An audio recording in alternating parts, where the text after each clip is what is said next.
My assumption is that all great leaders are good economists. And in this venture, that's exactly what we're trying to prove, using some of these interviews with some really talented folks. The question remains, how do we apply the framework and playbook described in leadership economics? In this episode, with retired Lieutenant Colonel Josh Richardson, a humble and curious, trustworthy warrior scholar who's also a great husband, a great father, a great friend, and one of the best teammates I've ever known, we engage in some of these questions. How much is too much? What is fair? How do you set up the rules of the game? What are the prices, the relative prices, the signals, and the incentives that you're setting up as you treat failure and also as you treat success? How do you shape the future that you want to build for yourself, your team, and your organization? How do you create a culture? How do you elicit truth? How do you know when to stay the course or when to pivot? When should you have some tactical patience?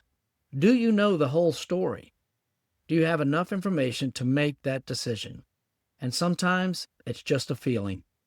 In this episode, we're bantering around the ideas and the mechanisms that are consistent in all of our lives about how we allocate the scarce resources and how we optimize in our own production functions. So join us in this one. It was a really rewarding conversation that we want to continue. I don't think we'll ever run out of ways to apply the framework and playbook described in leadership economics. Josh and I met. We all three really are social sciences, man, in the hallways of the social sciences department at West Point. And I don't know, I mean, obviously this is kind of patting ourselves on the back a little bit, but I feel like I snuck in. I know Josh feels like he snuck in. We've talked about this. Yes. But Yes. Aaron came through the front doors, Josh. I mean, he's a smart guy. But yeah, I don't know which story. Yeah, I certainly felt like pretty lucky to be there. But I met Josh when he came in.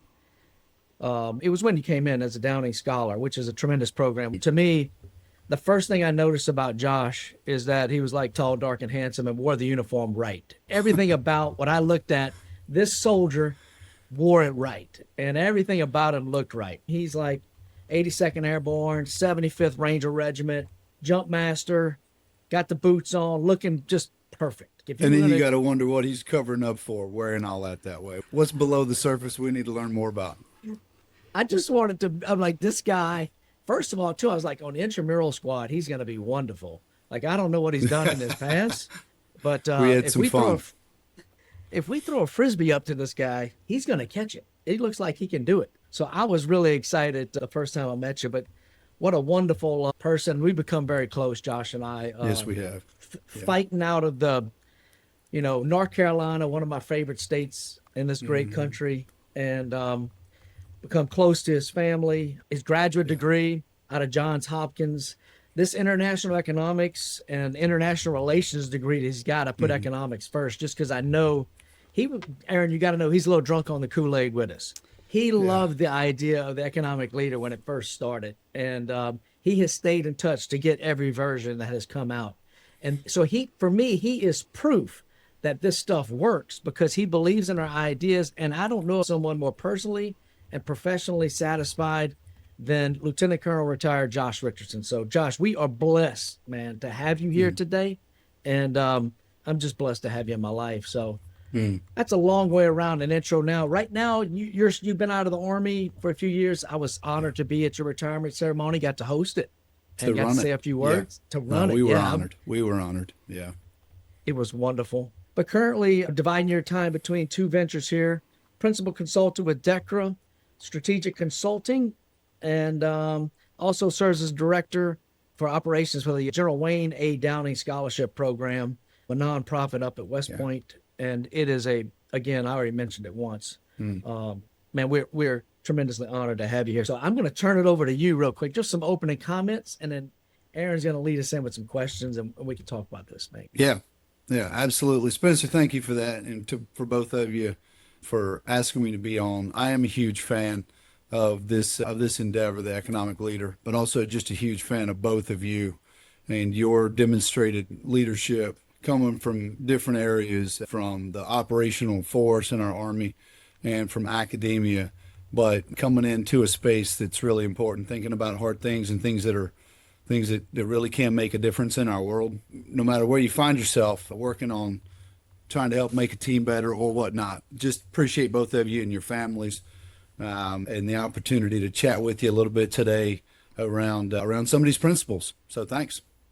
I'm going to start with Josh's life in North Carolina. I feel like we should start at the beginning. Oh, that sounds perfect. Well, I can tell you this. If you wanted an all-star on your team, I feel like Josh kind of fits that as well. Like, honestly, Aaron, I played on this intramural basketball team at West Point for a social sciences department. I was a guy that would send in and get my fouls and get out. That'd take about 4 to 5 minutes. It was a hackathon. I'm about all of 5'9" and got a 1/4-inch vertical leap. But Josh kind of guy, you could push the ball forward to him on a breakaway and you might see a dunk. And that's not something that happens much in intramurals at West Point. So I'm going to start there, Josh, because I know I'm all about trying to figure out information and building teams. Like just a few, those are two of the big ideas. But I know when you and I talked last, your life growing up in North Carolina on the pickup basketball court, I think is a great place to start. But you start where you think you start. We want to know about how you got there, how you got to West Point.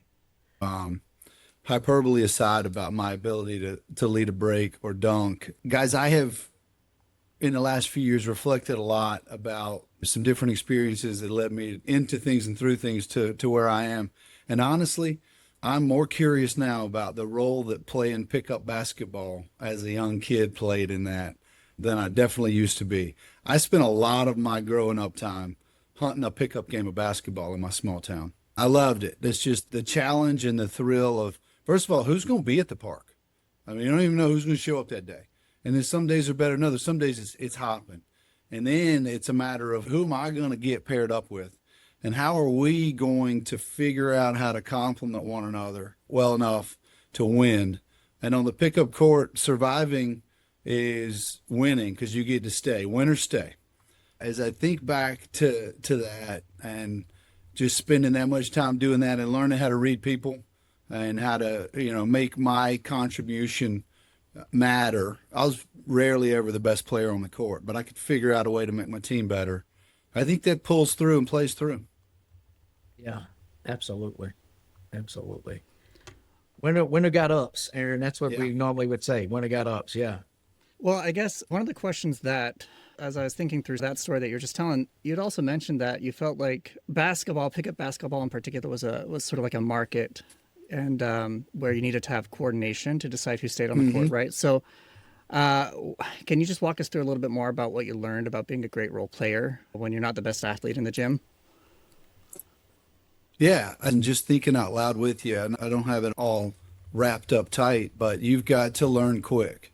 You've got to size up your teammates, the folks that you gathered with to go and try to survive. You got to figure out who's going to be a good shooter, who's got size, who's going to fill the gaps in, who's going to do the scoring, who's going to do the rebounding. Some people can do it all. So that takes rapid coordination. You do the same thing about your opponent. You see how they're playing, who's going to often play man-to-man defense. So how are you going to align your capabilities against the opponent as well? And then there's something in there too about, our own motivations, because we're playing a game we love. It's got its own unwritten rules. You call your own fouls in pickup basketball. So there's a whole nother bit there. It's got its own unwritten rules and norms. And you also have to coordinate. Each one of you has to coordinate, because at any time people could just walk away and it wouldn't be a game. And you want to have a game because you want to play. So you've got to figure out a way to get along a little bit, enough to compete. I actually had this conversation with one of my other kids the other day, or just yesterday, because he's 9, the other son is 6, and my older son always wants to play certain games, but he's a lot better at them, and so he always wins. And so I have to tell him, like, listen, you gotta let your younger brother win a few of the times. And I keep telling him, older brothers will always let their smaller brothers win about a third of the time so that they keep playing. And so in the same way, I just think, like, when you're trying to actually make sure that this is perpetuated, there has to be some natural coordination to keep people engaged. There's sort of like this longer run goal of actually just being able to play, not just winning. Yeah. So Yeah. I know that's sort of a tangent there, but I just love this idea of you have to have more than just the exact current game in mind. Yeah. There's a longer vision Yeah. there. Yeah. Yeah, so And in actually, my- Jonathan Haidt comes on to this in his book, The Coddling of the American Mind. But he comes on to how important it is for unstructured play. He actually connects unstructured play to the strength of a democracy. Like, we got to figure out how to get along. It's the kind of thing I think back on a lot. The development of information, we always say perfect information clears the market. Like when I see you on that pickup game, you're working to figure out who you are as a person. You're also trying to figure out who the other person thinks they are as a person. Then you're going to interact with each other and perceive, like, okay, he's a good guy. I'm going to get Yeah. that person on my team again, building That's trust. right. You've done this in your life, so many iterations. But what happens, Aaron, is that this basketball dream kind of steps him up from this kind of team, in North Carolina to West Point. Like me, I think, Josh, you didn't have in your head, like, man, I'm going to be in the Army. That was not me as a child. Like, I never thought No. I'd be in the Army. So No. this basketball leads him to, one of the best teams you've ever been part of in our U.S. Army. Yeah. How'd you get to West Point, man? Like, It why, does. how, and why? No, you're right, Spencer. When I was a kid, a little too young to be mindful that it wasn't going to happen. My goal was to be a professional basketball player. That was what I was going to be. And I said that for a long time, probably longer than I should have said it. But I played the game and I did the other. My parents made sure I was doing well in school and all the things. But when it came time to, I was playing high school basketball and trying to get recruited, I got some interest from the coach and staff at Army at West Point. As far as Division I opportunities go, that was the only one that I was getting a sniff at. And I think in the back of my mind, I knew that the rest of West Point sounded challenging and interesting, and I wanted to play college basketball. So the game really did lead me to West Point. I wouldn't have picked up a West Point application if basketball hadn't been a part of the equation. Of course, it wasn't a whole equation, but if it hadn't been part of the equation. And it's interesting to me how what you didn't realize is how the pickup games would actually influence the rest of your life and make you successful, and not only getting to know yourself better, but also creating the ability to learn other people and get to know them better and actually make them better than they think they could be. And you graduated, Aaron, you should also know, this is a very important piece of this. I probably should have said in the intro, is that Josh graduated 2000 from West That's right. Point. Yeah. Yeah. 2000. So he's part of this class, and this is an interesting because on September 11, 2001, you just graduated. You're a year in the Army, and now we're off into combat for his whole career. I mean, like decades we're in combat. Yeah. And that class, those are special classes in my head because they had just really walked into this thing. Do you feel like you left, if you had to say, hey, Josh walking into West Point and Josh departing West Point, how was that dude different? Well, that's a great question because I walked into West Point in 1996. We were in the peace dividend coming out of the Cold War. Nobody was thinking about going back to war. Our country was realizing the full breadth of its superpowerness, and we just weren't thinking about what was going to happen on September 11th, or in large, we weren't. So I come in 1996 and I leave in 2000. How am I different? I am absolutely more mature, but not yet. And we can talk more about how I matured more. My transition, and I'll circle back on it in a second. So I was more prepared. The West Point experience stretched me in great ways, as it does uniquely, and helped make me ready to deal with some of the stressors that I was going to deal with operationally in the years to come, and also personally as a family man. When you have to balance things, West Point creates a pressure cooker for that kind of thing. So it helped make me ready for what was next. I'll put it this way. I needed to get out of West Point to fully realize that the Army was going to be awesome and all the things that I was going to get to go do. And I think it was almost binary. As I graduated, I flipped a switch and said, hey, all right, I'm going to try some of these things. I'm going to challenge myself. I want to go to Ranger school. I was a field artillery officer. Loved it. Did that for the whole of my 23 years. That was my branch occupational specialty. And I love that branch. It's a combat arms branch that afforded me the opportunity to go to the United States Army Ranger School. Didn't have to, but I decided I wanted to and then later on to try to just make sure that I was meeting the next challenge. I just to kind of round out this answer to that question, I was not the kind of cadet that was always, looking for the next challenge. It was, for me, West Point was about survival. Class was hard. All the other things were hard. I was trying to play a sport. So it was about, I was learning a ton, but it was about getting to that finish line. And once I got there, I was ready to try on some new challenges. Yeah. I was going to ask, you said that West Point's challenges and sort of the pressure cooker environment there is good for preparing you. This is one of the things that is very difficult to sort of put together. And how do we actually prepare people to become good leaders? There's a lot of these different ideas that we just can teach them principles. We can teach them like concepts of leadership. But that experience is always what comes up, especially in the context of West Point. It is purposefully meant to be challenging. And so what about those challenges is it specifically you think that helps prepare you? Because they're going to be different challenges, right? The kinds of challenges you face at West Point are going to be different than what you face later on. And so I'm just curious, what kind of muscles is that developing? Well, you know what? Because I'm also careful to say, I mean, West Point is a special place, but it's not the only way to get to become an effective leader, whether it's in the military or otherwise. So what I think West Point, one of my thoughts in answer to that question is West Point helped develop the muscles so that when I got out to the Army, I wasn't going to be overwhelmed. And in not being overwhelmed, I could survive. I wouldn't get completely defeated by the challenges. And the real thing that I think that develops a leader is time and experience. So in so much as West Point prepared me to meet challenges and survive, it gave me the gift of having the chance to have some longevity in a career in the Army. And from longevity comes the opportunities you get, the little pieces all along the way, the patience and the pace of things allows you to develop as a leader. So I don't think it was some kind of secret sauce coming out of West Point is now he's ready to be a good leader. It's more that he's not going to fall completely on his face, so he might have a chance to learn how to be a good leader. I totally agree with that. What I didn't realize just from my own entry into the Army was how good my family had prepared me. I don't know where you're at, Josh, but my entry into West Point, and this is not just West Point, your entry into things that seem more challenging, like Aaron, your entry into UVA for your PhD, you don't know how good you are yet, or you don't know where your weaknesses are. And this, me and Aaron have been talking about, Josh, this, how do you elicit truth? How do you elicit truth? This idea between me and me, like, how did you, I think if I were to take young Josh and put him into West Point, then put him on that basketball team and put him into Ranger School, how did you feel entering out? Did you feel capable every time?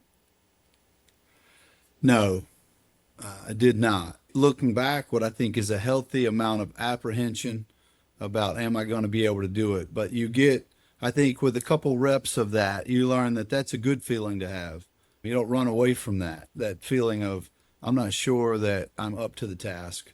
I think what we want to develop in people is to feel that, connect with it. Don't be so, either high on yourself or disconnected with reality to think that you're going to hit it out of the park every time. But B, don't run from that feeling. Play through it. So I felt that, Spencer, every step. Still feel it. Feel it right now talking with y'all. I'll feel it later on today talking with a bunch of leaders at a plant. And the other thing I think about in listening to that question too is, and I'm not a developmental psychologist, but I know a few. I don't think as 18, 22, 25-year-olds, we're not really programmed to reflect deeply on that. Some people are outstanding and they already grasp it, but we just kind of have to live and lead through those years to look back on it, to really contextualize what those different experiences meant to us. We introduced allocation, information, motivation, and execution as the 4 big buckets. And scalably, I think about it in the organization behavior sense, like individuals, like you got an individual, then you got a relation that's, very introspective. And then I got me and another teammate where we both have introspection, we have reflective stuff going on, but we're also looking at each other's perspective of your actions, So like there's there's some exchange. And then you got like the big cultural, honestly, Josh, the words I put together were conscience in me, then my character that I'm exposing to the world, and then the culture for the team. Three C's, like stepping it up. My conscience, the character, and then the culture. When I think about it, it's in those four buckets of allocation, information, motivation, execution. It's in that spot of information and motivation where we're trying to figure out who we are as people. Yeah. And I am totally with you. Aaron, you're still in the grind a little bit, I feel like, because you got young kids at the house. Josh still got, but he's retired from one career already. And he's so right. I'm still searching too. This stuff's changing at all times, Well, I guess on these lines, what I like to think about is also what you said, Josh. It's not so much that you learned everything you need to learn at West Point. It's that you learned how to just keep going. There's this value in being able to stick with it rather than hitting everything all at once, this big success, right? Like the true growth is coming over this longer term, as is frequently cited to me, slow is smooth, smooth is fast. But I think that there's some of these things that you learn over time about patience and being patient with your own growth trajectory, but also being patient with your relationship with your teams. I actually wanted to talk a little bit, if we could, about your idea of the speed of trust. I think that we hear that phrase a lot. I'm not really sure I know what it means. I think it's a positive thing. Trust is, but the speed of trust as a phrase, I think we might want to get a little bit more curious about. I think it's about the pace of trust. And what I mean by that is to establish trust where initially there is none, you can't go fast, in my opinion. You have to get to know someone. You have to meet them where they are and they meet you where you are. There's an exchange. There's gains to be had on both sides of a relationship, if we're being quite honest. And it's not selfish. It sounds selfish, but if we're going to do something together on a team, everybody's going to get a piece of the winning. But trust being that component that allows us to be efficient. And I've heard both of you say that a lot of times, and I believe it. But as I think, what I mean by speed of trust is you got to pace yourself up front to establish trust. I guess the canonical version here is that you have like trust exercises or you have like trust retreats or something. But it doesn't quite develop like that, I would think, in the Army. And there's this timeline issue, right, where sometimes you need to have trust develop very quickly. If everybody's already totally on board with what they're doing as a unit or what their culture is, what their identity is, how do you think that affects the ability people have to actually develop trust? For example, in the Ranger Regiment, right? Like there's a certain ethos that goes with this. How do you think that plays into developing trust? I can tell you this, Aaron. I was in, our unit, helicopter unit, supports the unit that Josh was in, Ranger Regiment. And one of my big bosses at the time had talked about a mission that was a really challenging night in Iraq. And it wasn't until way later that I realized that Josh was talking. He's telling a story. Remember we used to have these cabinet meetings in the social, or the Vice, we'd call it, Josh? Oh, yeah. Vice Forum. Yeah. We'd have the Vice Forum. So, Aaron, you don't have any vices, but Josh and I have vices. And Aaron's one of the best, most disciplined people out there. But we used to hang out and share, a little sip at the end of the workday to build some camaraderie. He's telling a story about his experience in Ranger Regiment in Iraq. And I was just like, oh my God, Josh was on that mission that I've heard so much about. So as a young officer, I had the ability to assess into an organization called the 75th Ranger Regiment. A lot of my peers would have been just as capable as I serving in that role that I was in. I was a company fire support officer in Bravo Company, 2nd Ranger Battalion. But as fates and timing would have it, I had a chance to assess and I moved into that unit. So Aaron, maybe to some of the basis of your question about establishing trust in an Army unit, I don't know, I need to think on that, and I'll go away and I'll keep thinking on this with you guys. But that one is one where the organization is operating at such a high level that There's an inherent trust that exists inside that organization. And it kind of was mine to lose trust or to break faith. And luckily, I did not, in any sort of bigger, obvious way. You're always working your hardest, and you got things you look back on that you could do better. But in the space and time that I joined that unit, the war in Iraq was kicking off in 2003. And we went over and conducted a series of special operations task force missions that would be typical of that community as it was evolving at that time and in through today. And missions that I was very proud to be a part of. The Jessica Lynch rescue was my first combat operation. Later on after that, we grabbed a Palestinian terrorist called Abu Abbas, who had been wanted for decades from the hijack of the Achille Laurel. I was a part of that operation. Later on in that deployment, as Spencer alluded to, we were part of a mission that presented itself in western Iraq. We came by intelligence of a relatively large terrorist camp that was down in a wadi, a depression, a geographical terrain feature, a depression. They had built a camp up in there, and they were cacheing weapons, and they were training to conduct operations against coalition forces, small suicide operations against coalition forces in the intelligence developed. So we put together a package, and we did a pretty audacious raid. Had some really good effects against that enemy force, those fighters that were in position and ready to kill more American and coalition soldiers. As I think about trust in that whole little bit, and then I'll let you guys come in. One story I like to tell, and this will be close to your heart, Spencer, is on one of the early raids that I was helping plan, we would get the intel. We would generally sleep during the day and operate all night. And we would get the intel as we were waking up late in what would be daylight hours. And then we would develop it, and we would rehearse something, and then we would go execute it in rapid fashion. And our rehearsals involved working in person in a hangar with the best helicopter pilots in the Army, with the 160th. And I remember early on, as the company fire support officer, I was explaining how I wanted to use those assets, and I got a little too specific, if you will. And one of those pilots just kind of put his hand on my shoulder, and he's like, "Listen, don't tell me how to fly my helicopter. I'll get there. You just tell me what you want to have happen, and when you need it, and we'll make it happen." And I had gotten, unintentionally, I'd gotten too specific about describing to him how to do his job. And that's a little bit of a trust deficit. And I didn't know I was doing it. But those were really formative experiences for me as a young leader. I want to roll back to Antonio, because you mentioned Yeah. Antonio. What I believe is that you're going to explain a situation that is probably the mechanisms are very close.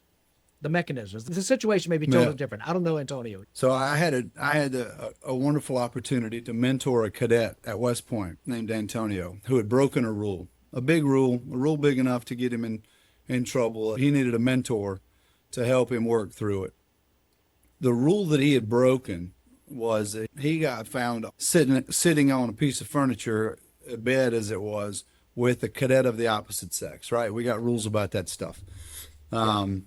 He got his administrative punishment, and part of his development was to work with me as a mentor.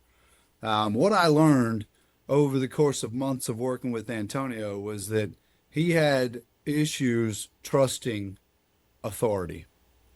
And more important than that, of course he did. He came from a broken home. His parents kicked him out of the house when he was in high school. He went into a home for boys. This cadet was extremely bright.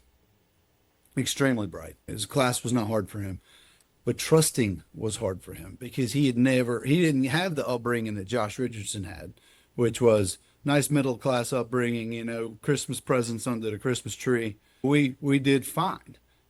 So when I got to West Point and somebody told me that, hey, you need to trust the system, I could trust it. Yeah. Antonio had a harder time trusting the system. And what I learned as a leader from working with him is, of course, he did. And but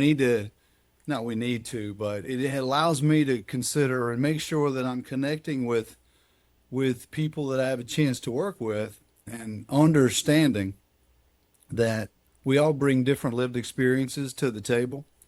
And when we talk about the speed of trust or the pace of trust, what might seem like a very clearable hurdle for Josh Richardson. Hey, trust the process. The system is made this way. It'll all work out in the end. It's not such a clearable hurdle for people that have different lived experiences. I don't know if that comes across as much, but that, Aaron, in your basic question about building trust, in my mind at least, it's almost like we've painted a little bit of a spectrum here. The Ranger Regiment is an excellent organization. And the story about mentoring Antonio is a completely different muscle movement, and I find it even more compelling. I just want to kind of connect these two in my head. When you walk into the Ranger Regiment or you walk into the Night Stalker land, there are monuments, memorials dedicated to the trust that is the culture you're entering, right? Josh didn't have monuments at his house, but that trust was available in the organization he came from, so he could expect it. Antonio walked into a place where there were monuments about trust, but he had never been trained into this. So the mechanism, Josh has said it many times to me, that nothing goes good to great overnight. That thing's very fragile if it goes good to great overnight. The trouble he has with speed of trust is the speed of it. He shows up every day. This is the 1%, over time is going to exponentially grow. Every day he's going to do the right thing, and then that's going to become great, and that takes time. I'll add one more quote that I heard in the golf industry, but it's really a pretty good quote. It's from Kevin Plank, who's the Under Armour founder, but he says, "Trust is built in drips and lost in buckets." And That's I'll good. stop there, but That's I good. think the mechanisms are very similar. What do you think, Aaron? Well, yeah, I guess that's sort of the rest of the story that I want to know is what happens with Antonio. How do you actually develop that trust in West Point and in this organization? Yeah. The Army is very large and it has a lot of sort of internal cultures, and it can be difficult to navigate. And add on top of that, this issue of trusting, that's going to make it very difficult in the long run if it doesn't get resolved and he can't sort of integrate into that culture. And so I'm wondering, what did you see help Antonio grow into trusting it? It's an interesting story as it unfolds. I think the jury's out on whether or not I was helpful or whether or not the path, but the path is a good one. The path is what it is, and I think you'll both find it provocative to think on. But what happened with Antonio is we had, like many mentor-mentee relationships, I feel like I got more out of it than he did. He got through that thing, and he was off on his way, continuing to cadet. And he went on a summer experience to do individual advanced academic things out on the West Coast in his engineering specialty. And he got recruited away from West Point. Short story. He showed his worth to some folks that were looking for it. He hadn't affirmed yet at West Point. Those who know West Point know what I'm talking about. But he was still in a space and time where he could leave the academy and pursue other fields. And that's what he did, guys. And Antonio and I have stayed in touch. He's got a family now. As I think back to that, it's not better or worse that he stayed at West Point or that he didn't stay at West Point. Of course, I don't draw any conclusions based on that. He's on his own path. But I do wonder. I think it's left to us to wonder that we might agree that the institution and the Army lost a good leader, and what can we learn from it? And I don't think anybody at West Point did anything patently wrong, but we should still wire brush ourselves a little bit about how are we handling instances where, when we think about cadets that aren't quote unquote following the rules, what do they bring into the table, and what can we do to make sure they feel, part of the team? So that's the rest of the story. It's a good story. Yeah. Actually, I love that. Not for the Army. It sounds like that was a loss. But for Antonio, I think it takes a lot of courage to recognize that the current path you're on isn't the right one, and being able to recognize that this is an important moment for making an adjustment. Yeah. But Great. And I think also for West Point and the Army as an institution, it is interesting to look inwards and think, well, maybe the way we've always done it should use a few adaptations.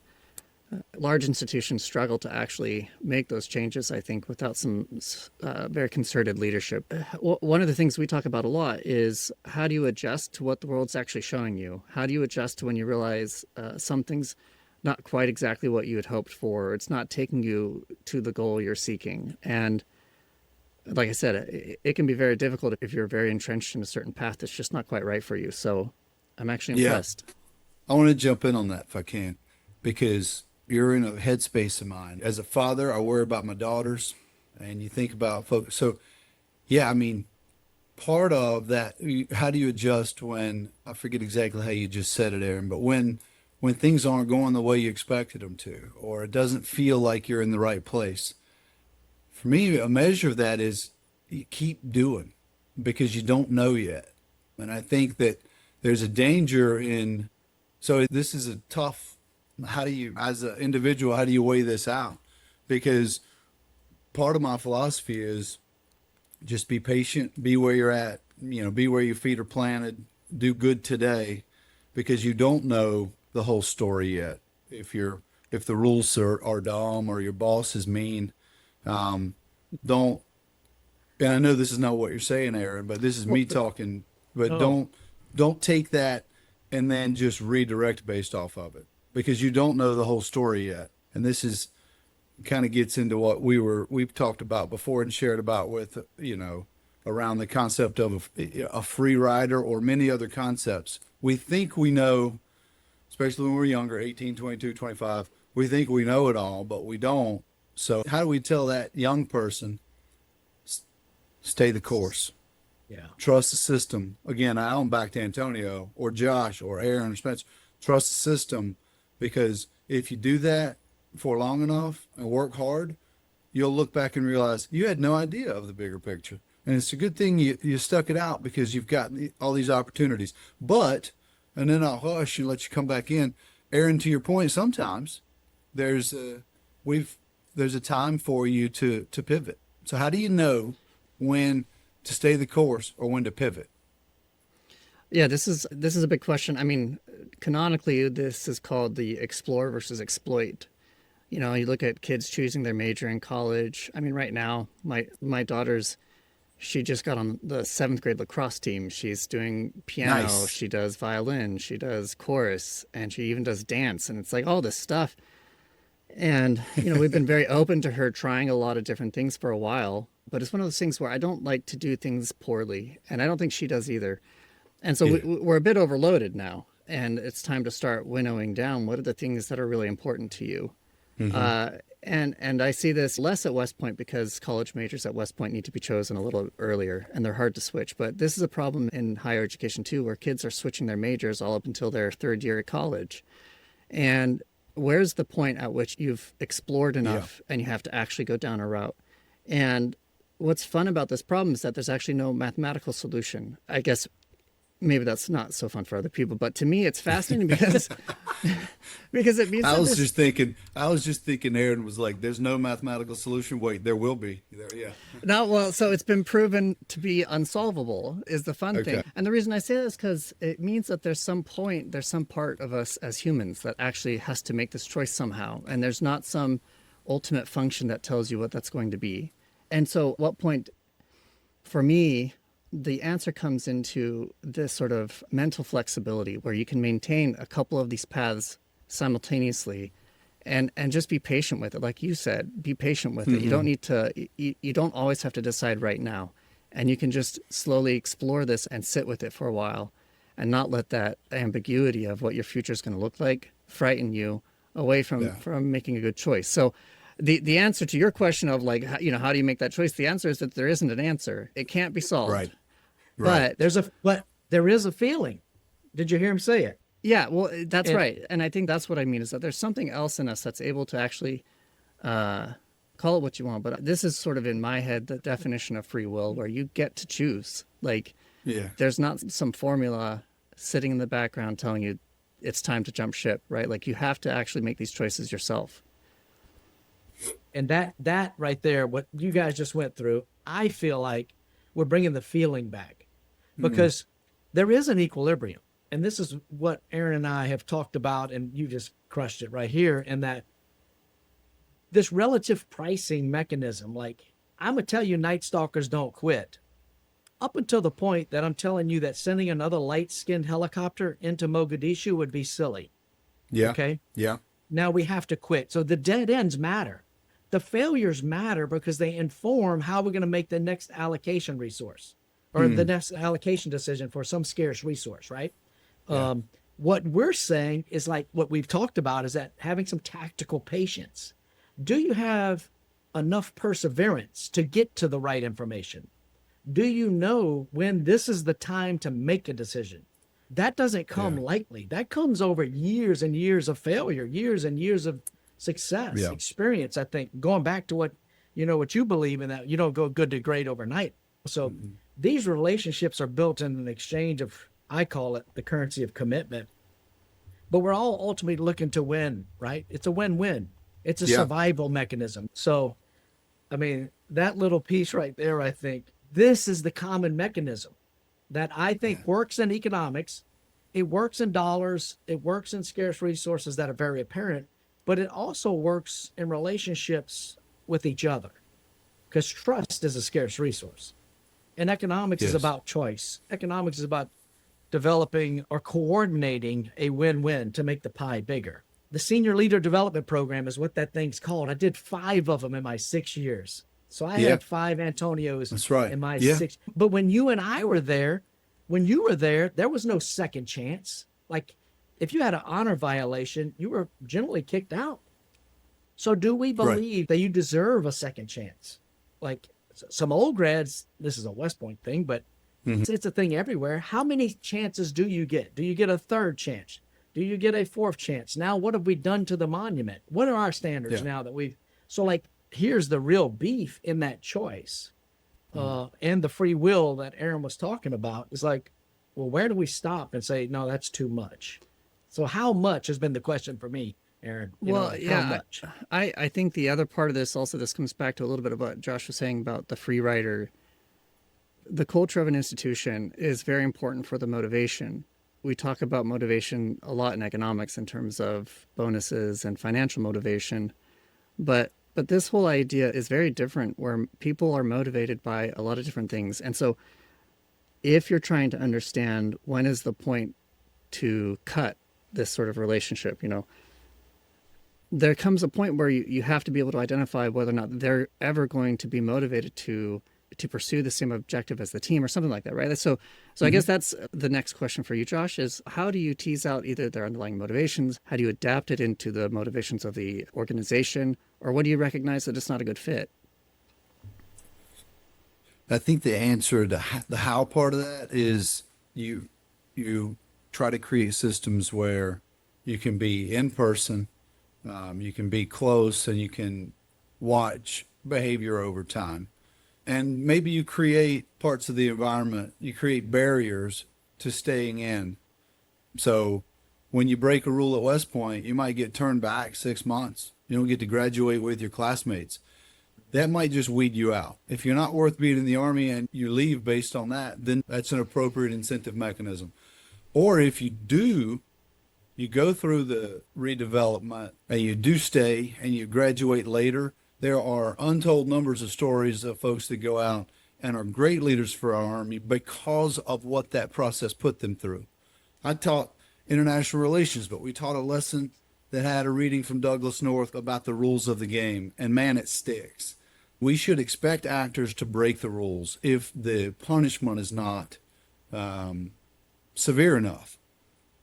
And when they do break the rules, the environment has got to create ways to norm them back inside.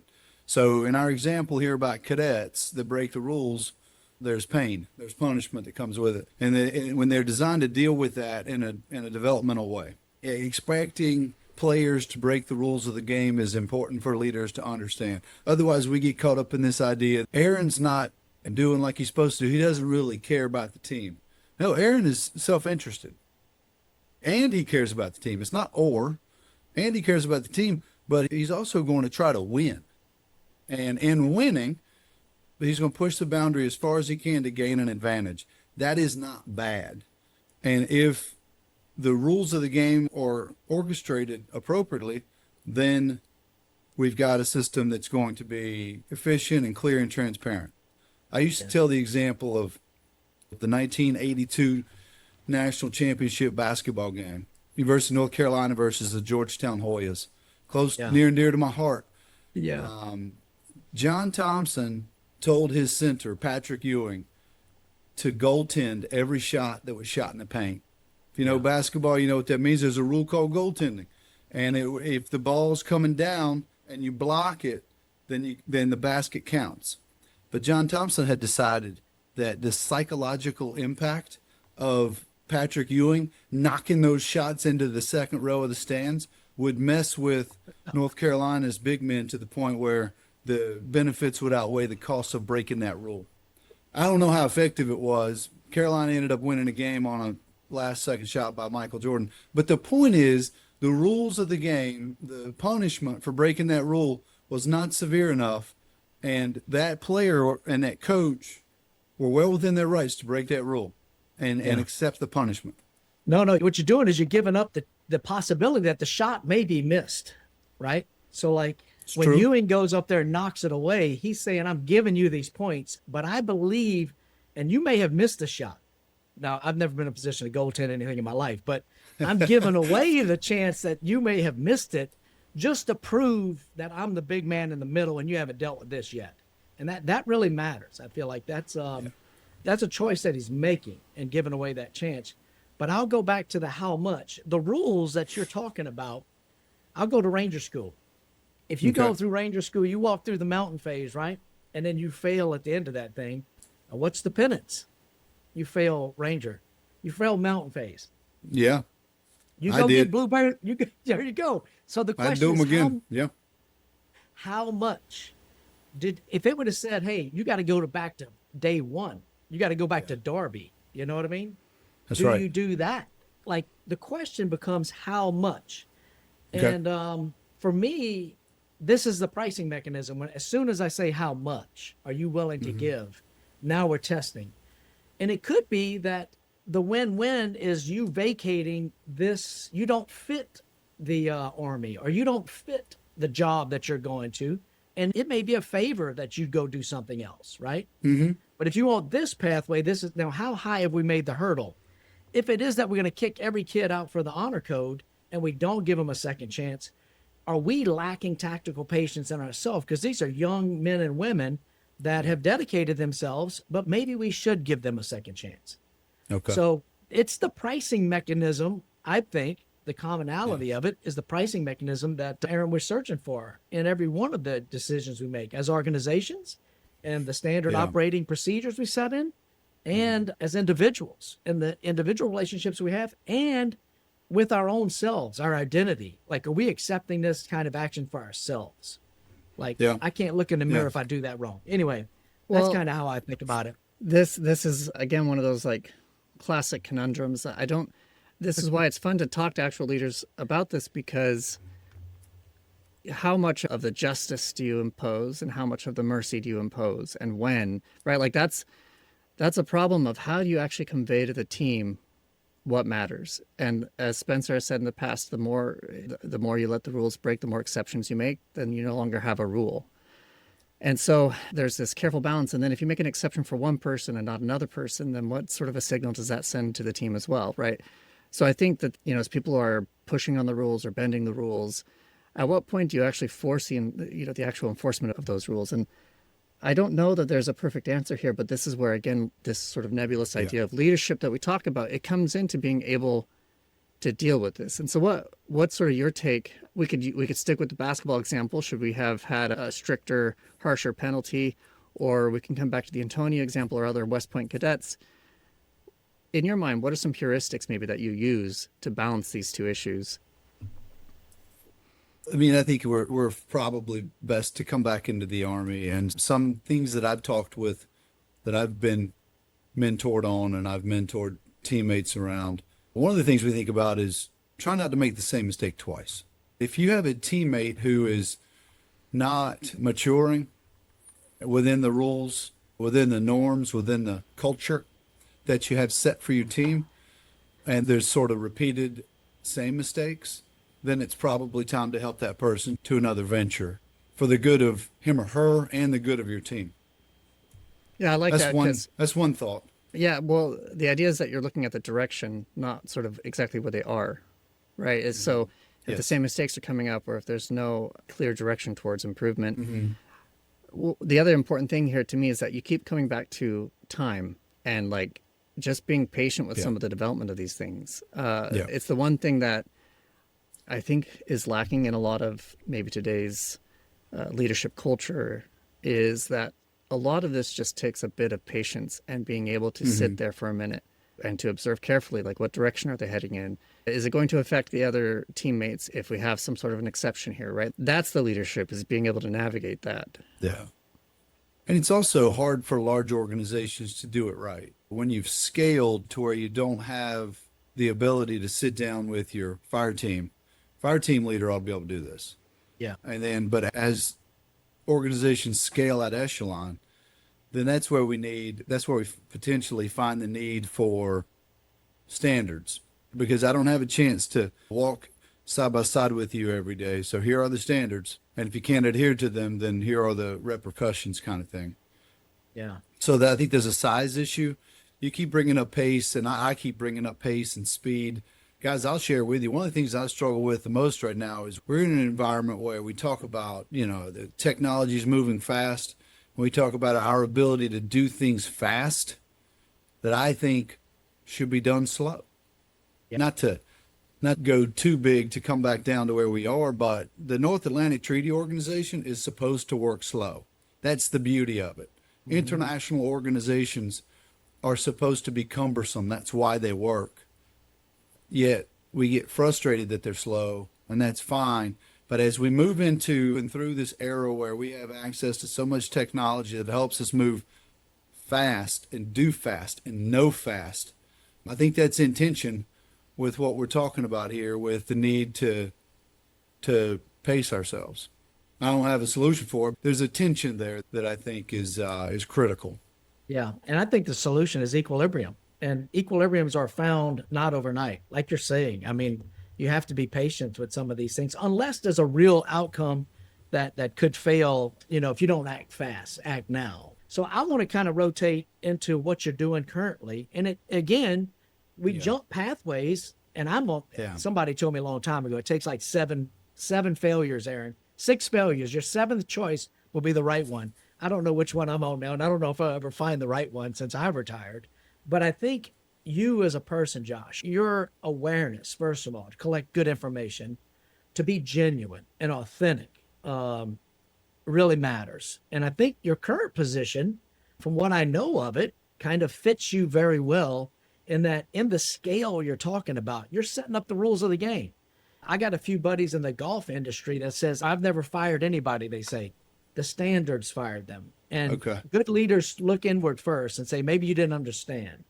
If you're not maintaining the standards we have here, ultimately you may need to find a new position. And that person may be going through all kind of dissonance themselves. So talk to us, man, your current job, you feel like you found a good spot. How are you applying these to your current day life now? Thanks for bringing that in. First of all, I've got to share that I just am very blessed to have had the opportunity to search, blessed by just family and people that surrounded me and encouraged me to not jump on the first thing after I got out of the military. So I was able and blessed by a mentor network that helped me think on things. And what I do today, I split my time between 2 ventures, and it took me about a year and a half to get into this. Really 2 years, and I'm full speed doing 2 things that I really feel purpose driven by. One of them is I help direct the General Wayne A. Downing Scholarship Program, and the private investment that runs that. I get to help employ and deploy that investment in ways that help develop future leaders for our country at the highest levels of national security and defense. I'm an alumni of the program myself, and we select up to 8 Army officers each year and send them away to top-tier grad schools. And while they're in those 2 years getting their master's degree, we also afford them other opportunities that will have them come out of grad school, go back to the Army, lead tactical organizations, but have them ready with this strong foundation for future senior leadership at the highest levels, in and out of uniform. We got alumni outside uniform doing great things for the nation. So I get to do that, which is amazing opportunity. And with the other part of my time, I get to go out across America as it is right now. I get to go into mills, plants, and factories and talk to leaders, mid-level leaders, some executives, but right now, honestly, I spend most of my time with mid-level leaders, which is honestly where my heart is.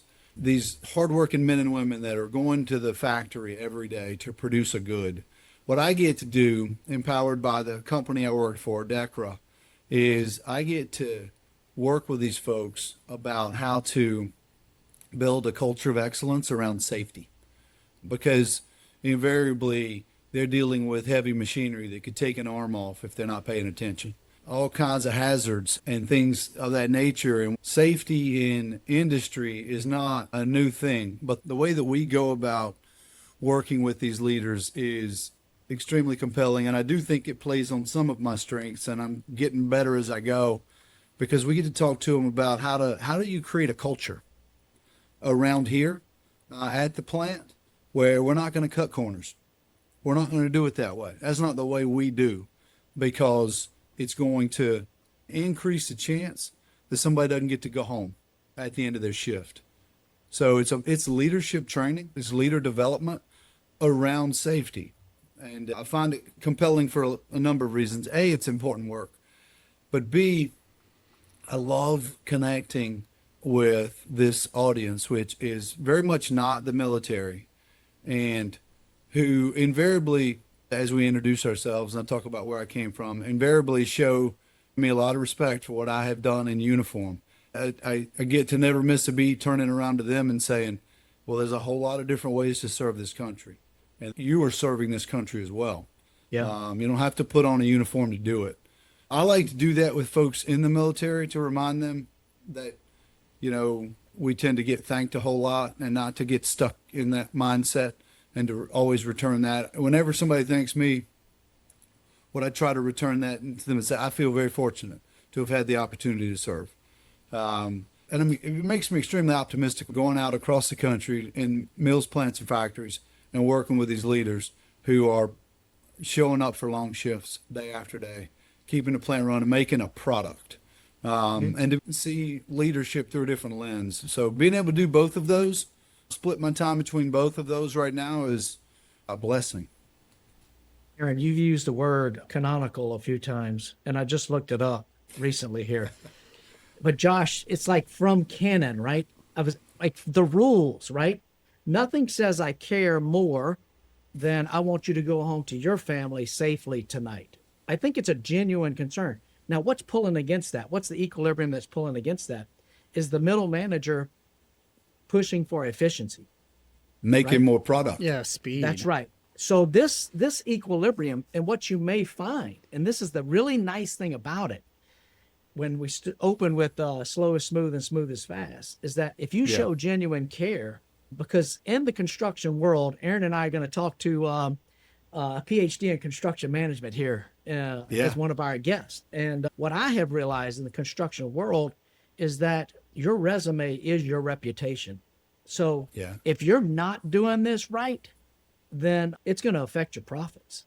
So this thing is pulling in a lot of the right directions, and everything we talked about till this point is a display of signals of trust and genuine care that develops a new outcome that can benefit everybody, creates a win-win. So it does not surprise me, Aaron, that this is where Josh has found himself, enforcing standards on behalf of the people that are putting themselves at risk and also profiting in the larger organization. He talked about scale a few times. So this all makes total sense to me.